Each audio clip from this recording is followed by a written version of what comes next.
Good morning, and thank you for joining us on the program. The 4th annual California Clean Air Day is coming up on Wednesday, October 6th, and the public at large, from individuals to families to businesses, are all invited to take part in the Clean Air Pledge. Joining us this morning to discuss how we can create new habits to clean the air through actions both big and small are Sac Metro Air District Chair and Councilmember Eric Guerra. Good morning. Good morning. And also Sac Metro Air District Air Pollution Control Officer, Dr. Alberto Ayala. Good morning.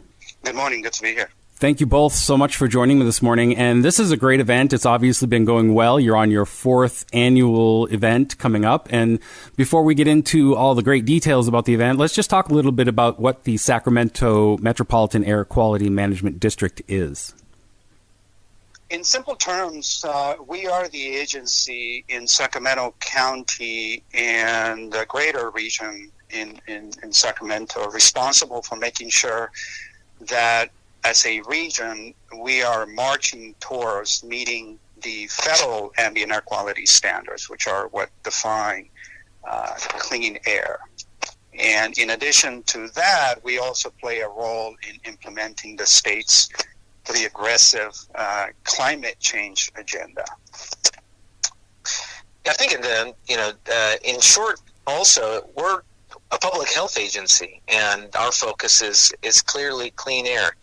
Interestingly, though, in this climate, no pun intended, what we're also trying to look at is how we look at our region to innovate into a new economy that's focused on clean air and helping educate the public on that. But our principal role, as our air pollution control officer said, is to be the regulator and ensure that we've got good air to breathe every day. And so there must be a series of steps that are involved in making sure that you can do that. Do you have monitors, electronic or in person, that are going out and doing this? How do you actually engage in checking the air quality? Yeah, that is correct. I mean, there is a network of air monitoring stations that we as an air agency operate. Is a part of a statewide and national network of monitoring stations. But it's interestingly because recently we have seen the emergence of portable monitors that, people can on their own, get online and buy. And we have seen many of those monitors being deployed by many private residents as well as agencies like ours. So we are, getting to a point where we have a pretty dense network of these monitoring sensors and the stations, and it's all good information because then it's information that people can really access readily and rely upon. Yeah, the monitoring is a critical part. The also aspect is we draw down federal and state dollars to do efforts like reducing the emissions that are out there. Most recently, one of the exciting things is through the work of the Air District here, we were able to convert Twin Rivers Unified School District and Elk Grove Unified School District as the first and second largest electric bus fleet in the nation. And the important thing about that is not only, are our kids around a diesel-emitting vehicle, and all of us can remember those years growing up smelling the diesel in the back of the bus, but the communities where all the buses are going through are also impacted by those particulates. So we not only monitor the air, but we also look at innovative ways to try to improve the air and reduce the toxins that are in the air. Yeah, and I want to talk a little more about those buses because that's pretty amazing what you've done with those school bus fleets. I mean, first of all, how did you even get them to come on board with that and get them all in there? And then secondly, how important has the program been as far as outsiders looking in? So we're very fortunate that Twin Rivers from day one were believers and champions of the technology. And really that's what it takes, is a very supportive organization. The Board of Trustees didn't hesitate from the very beginning to participate. And really it's an opportunity to try new technology. And when you've got people that are committed to providing the best service, they're open to the new technology and they're willing to try it out, you've got all the ingredients for the success that we've achieved here. And, operationally, the electric buses are superior to the combustion buses. And Twin Rivers has become the best champion and a spokesperson for the technology and the benefits for clean air. And as the council member alluded to, our role as an air agency is really to work with partners like Twin River and get access to both federal and the state dollars. SMUD, the local utility, is playing a key role because obviously they need to play a role to deploy the charging infrastructure that Twin Rivers needs for the buses. So I mean, it's just a win-win-win for everybody that we're able to come together, and the fact that we have the largest fleet of electric buses in North America, I mean, is really becoming an inspiring achievement for the region because, when I talk to other school districts, I say, let's get into a friendly competition. Let's have every district have 100% of all their buses be electric school buses. To that point, now Natomas Unified has electric school buses, and Sac City Unified has electric school buses. And rightly so. At first, you had some of the maintenance crews at these districts concerned about a new technology. But one of the unique things about the electric school buses is the maintenance time and cost is reduced so much that you've had converts, such as the fleet manager at Twin Rivers, who now speaks out, widely across the country about the change, but most importantly, thinking about what it means to our kids and public health, and particularly, many of us have kids. I've got a 3-year-old and a 12-week-old newborn here. Our young kids are developing their lungs at that early age when they're actually going around in school buses, and we're encouraging more folks to be outside as well. So the more we can reduce every aspect of particulate matter in the air, we're helping the long-term health of our future, which means also reducing our health costs in the future. And most importantly here, the exciting thing about this program is we're also beginning to assemble those school buses here in the region. So Lions, which has been producing them, has moved over to McClellan Park. They are working on a partnership right now with SMUD and the California Mobility Center to do workforce training and train our communities and disadvantaged communities into careers that don't require a 4-year degree but pay well above the minimum wage. So there's a multiple win-win effort when we look at how do we address our air quality with new technology. Are there plans to get this new technology implemented in other areas, other school districts, or even, say, city buses or other vehicles? Well, yes. I mean, as a council member, and we all have, our garbage trucks or refuse trucks. If you think about all those trucks that drive around the area, they're not making long hauls, across the state. They're just making circular loops in the area.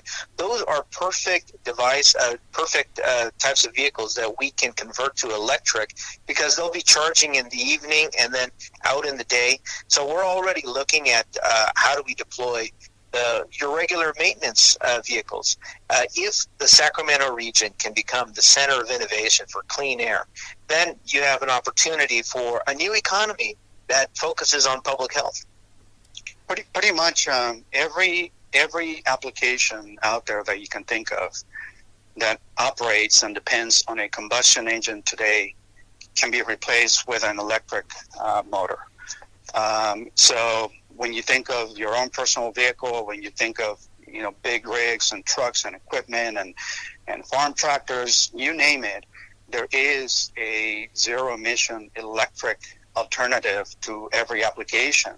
So to your question, the school buses is just the latest application that we are talking about, but we essentially need to electrify the entire transportation sector because of the impact that it has on conventional air pollution as well as carbon emissions that are leading to climate change. And this is very consistent with what we are hearing from the Biden administration, and they're talking about significant investments as a part of the infrastructure package that is coming into electrifying the transportation sector. So that's really what this is really the leading edge because here in California and in the capital region, we've been doing this for a long time.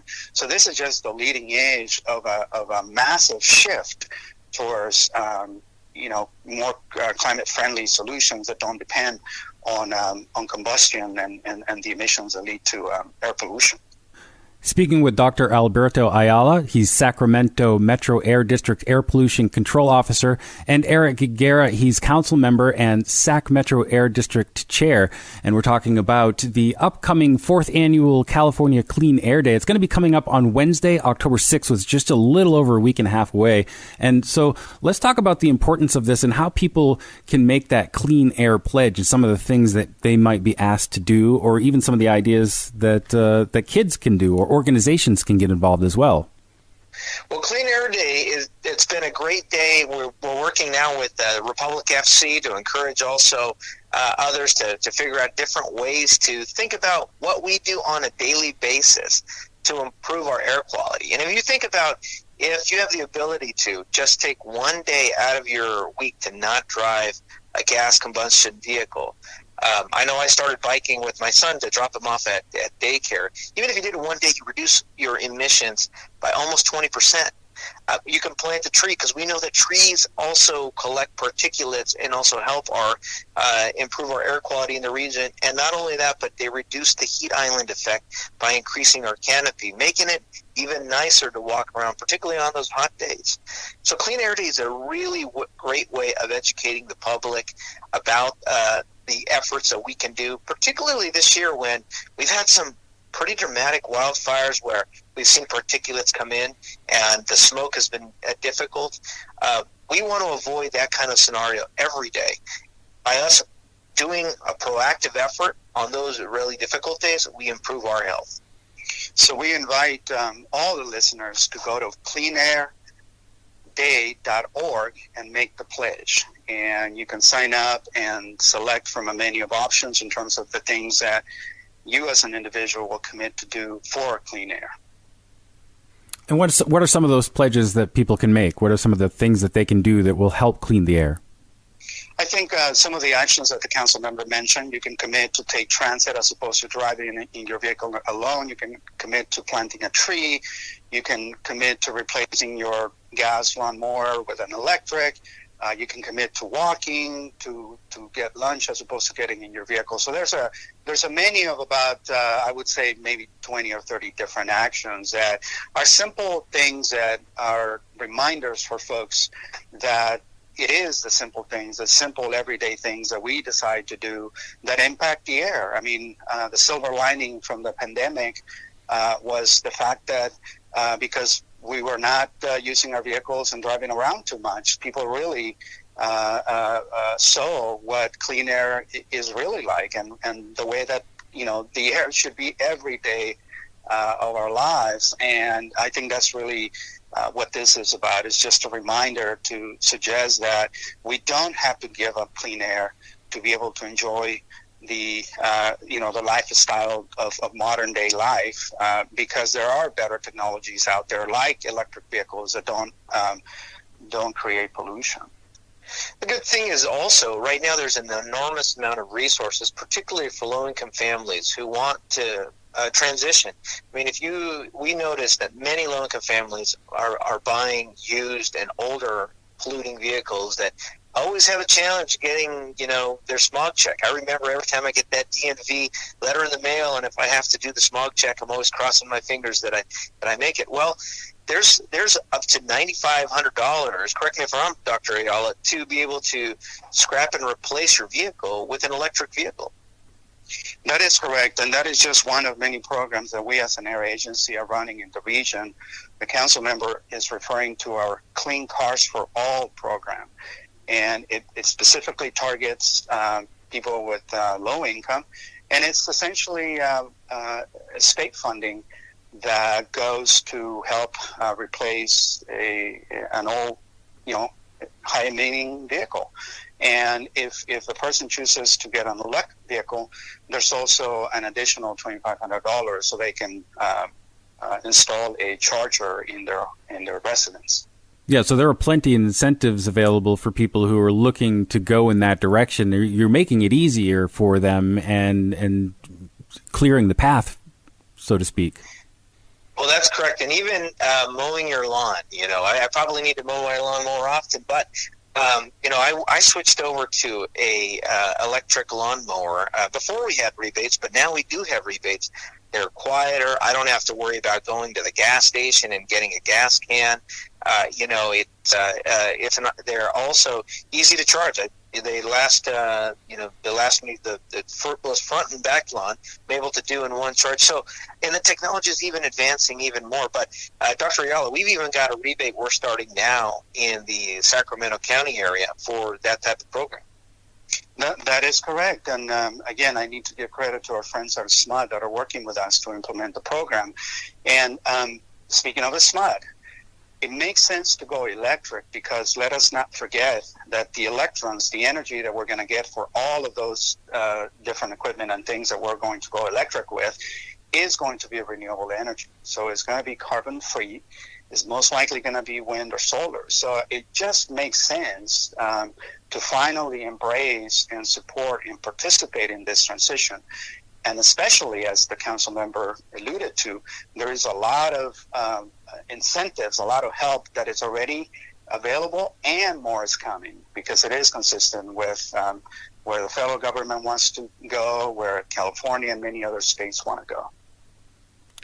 Been speaking with Dr. Alberto Ayala. He is SAC Metro Air District Air Pollution Control Officer, and Eric Guerra. He is council member and SAC Metro Air District Chair. And we've been talking about the 4th annual California Clean Air Day. It's coming up on Wednesday, October 6th, and you can go make your clean air pledge by going to airquality.org. Take the pledge there, or at cleanairday.org. And gentlemen, thank you both so much for joining me this morning. I'm sorry your time is short. Is there anything else that you'd like to add for the listeners? I think the most important thing is we can all do a little bit to make a significant, huge change in our air quality in our region. And the investment that we all do now is going to pay huge dividends, particularly for our seniors, our neighbors who have respiratory illnesses, but our children as well, because we know lung development is greatly impacted by poor air. So we can do it together. Let's go Sacramento. Thank you for having us. Go to airquality.org and find out about our agency and some of the actions that you as a person, as an individual can participate in. Thank you. Thank you both. Thank you.